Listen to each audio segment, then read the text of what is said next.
Assalamualaikum warahmatullahi wabarakatuh. Bismillahirrahmanirrahim.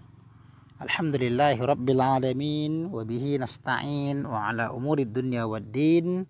Asyhadu an la ilaha illallah wa asyhadu anna Muhammadan abduhu wa rasuluhu la nabiyya ba'da amma ba'du. Melanjutkan kajian kita pada hari ini, kita akan membahas sifat Allah yang wajib yang ke-11, yaitu sifat basar, sifat melihat. Qala Asy-Syaikh Husain bin Muhammad, yajibu lillahi ta'ala sifatul basari wa hiya sifatun qadimatun qa'imatun bidatihi ta'ala laysat bimuklatin wala hadaqatin tankashifu lahu ta'ala biha mubsaratuhu wa yastahilu alaihi ta'ala didduhu wa huwal umyu. Yajibu lillahi ta'ala, wajib bagi Allah ta'ala itu sifatul basari, oleh sifat basar. Artinya Allah subhanahu wa ta'ala wajib memiliki sifat, yang sifat itu melihat. Artinya Allah subhanahu wa ta'ala wajib melihat. Wahia, dan dia sifat basar itu apa? Sifatun qadimatun qa'imatun bidzatihi ta'ala.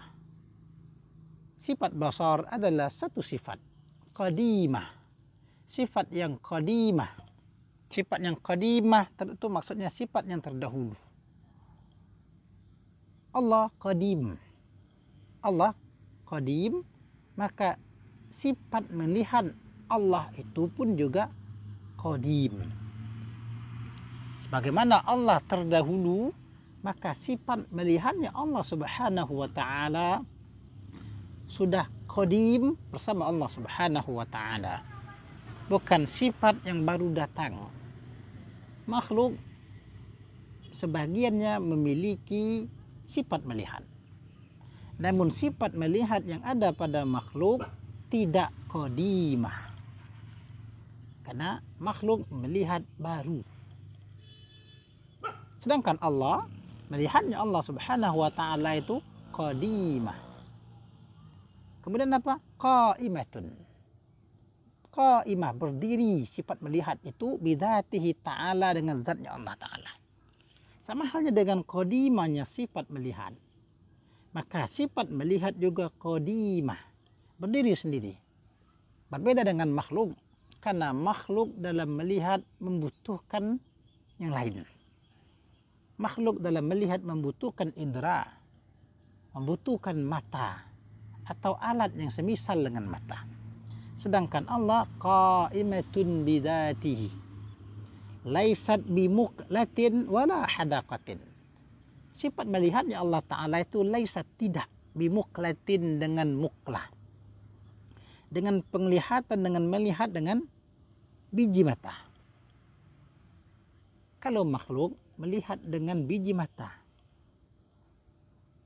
sedangkan Allah tidak. Karena kalau masih menggunakan biji mata sama dengan makhluk, dan itu mustahil. Wala hadaqatin, dan Allah juga tidak melihat dengan hadaqah. Hadaqah juga bisa dikatakan mata, maksudnya hitamnya mata. Ada bola mata yang hitam, itu namanya hadaqah. Allah tidak melihat dengan alat, sedangkan makhluk melihat dengan alat. Allah melihat, sifat melihatnya Allah dengan zatnya sendiri. Tidak butuh alat, karena kalau butuh alat, butuh indera, sama dengan makhluk. Jika sama dengan makhluk sudah kita bahas pada sifat, Allah tidak boleh sama dengan makhluknya. Ketika Allah sama dengan makhluknya, maka yang sama dengan makhluk adalah makhluk. Jadi Allah melihat, Allah mendengar. Sebagaimana kita bahas pada sifat sebelumnya, itu tidak menggunakan alat. Sehingga tankashifu lahu ta'ala biha mubsaratuhu. Sehingga tersingkaplah baginya Allah Ta'ala dengan nyanyanya sifat ini tadi apa-apa yang didengar oleh Allah. Apa-apa yang Allah lihat. Ya, apa-apa yang Allah lihat dengan sifat ini tersingkap semua. Tidak ada yang tertutup sedikit pun. Makhluk bisa melihat, tapi penglihatan makhluk tidak bisa menyingkap semua. Makhluk melihat namun memiliki keterbatasan, sedangkan Allah tersingkap semuanya. Tidak ada yang bisa membatasi, menghalangi pandangan Allah Subhanahu wa Ta'ala. Kalau pandangan Allah Subhanahu wa Ta'ala terbatas, maka sama dengan makhluk. Ketika sama dengan makhluk, dia juga makhluk. Nah, dengan begitu, wa yastahilu alaihi ta'ala didduhu wa huwal umyu. Dan mustahil atasnya Allah Subhanahu wa Ta'ala oleh lawannya sifat basar. Apa lawannya sifat basar itu? Wa huwal umyu, dan dia lawannya itu adalah buta. Allah Subhanahu wa Ta'ala mustahil buta. Wa dalilu ala dhalika annal umya naqsun wan naqsu ala Allah Ta'ala alladhi awjada hadzal alama mukmalan wa zayyana ba'da anwa'ihi bi ni'matil basari muhalun wa idza istahala alaihi ta'ala al umyu wajaba lahu al-basaru wa huwa al-matlub. Wa dalilu ala dhalika, dan dalil atas yang demikian itu, wajibnya Allah Ta'ala basar, mustahilnya Allah Ta'ala umyun, wajibnya Allah Ta'ala melihat, mustahilnya Allah Ta'ala buta. Apa? Annal umya naqsun, bahwasanya buta itu satu kekurangan. Jadi buta itu satu kekurangan. Jangankan buta, pandangan yang terhalang saja itu sebuah kekurangan, apalagi buta. Wan naqsu 'ala Allah Ta'ala, dan kekurangan atas Allah Ta'ala, alladzi aujada hadzal alama, yang telah mengadakan akan ini alam sempurna. Wa zayyana ba'da anwa'ihi bi ni'matil basari, dan yang telah menghias, memperindah sebahagian macam-macam alam ini bi ni'matil basari, dengan nikmat melihat. Muhalun adalah mustahil. Allah memiliki kekurangan. Allah yang telah menciptakan alam ini dengan sempurna. Allah yang telah menghiasi sebahagian isi alam ini dengan nikmat melihat. Itu kalau Allahnya buta, pandangan Allah terbatas, itu mustahil.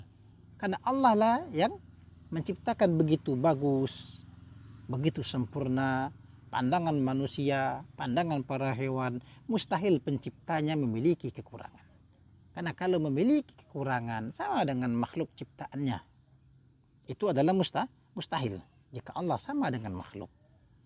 Wa idza istahala alaihi ta'ala al-umyu wajaba lahul basaru. Wa idza istahala alaihi ta'ala al-umyu, dan apabila telah mustahil atasnya Allah Ta'ala buta, ketika Allah mustahil buta, apa terjadi? Wajaba lahul basaru, wajiblah bagi Allah Ta'ala melihat. Ya, sebagai lawan daripada buta adalah melihat.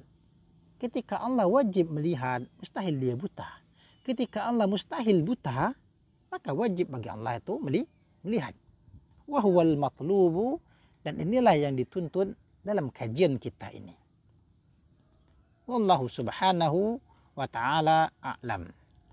Subhanakallahumma wa bihamdika asyhadu an la ilaha illa anta astaghfiruka wa atubu ilaik.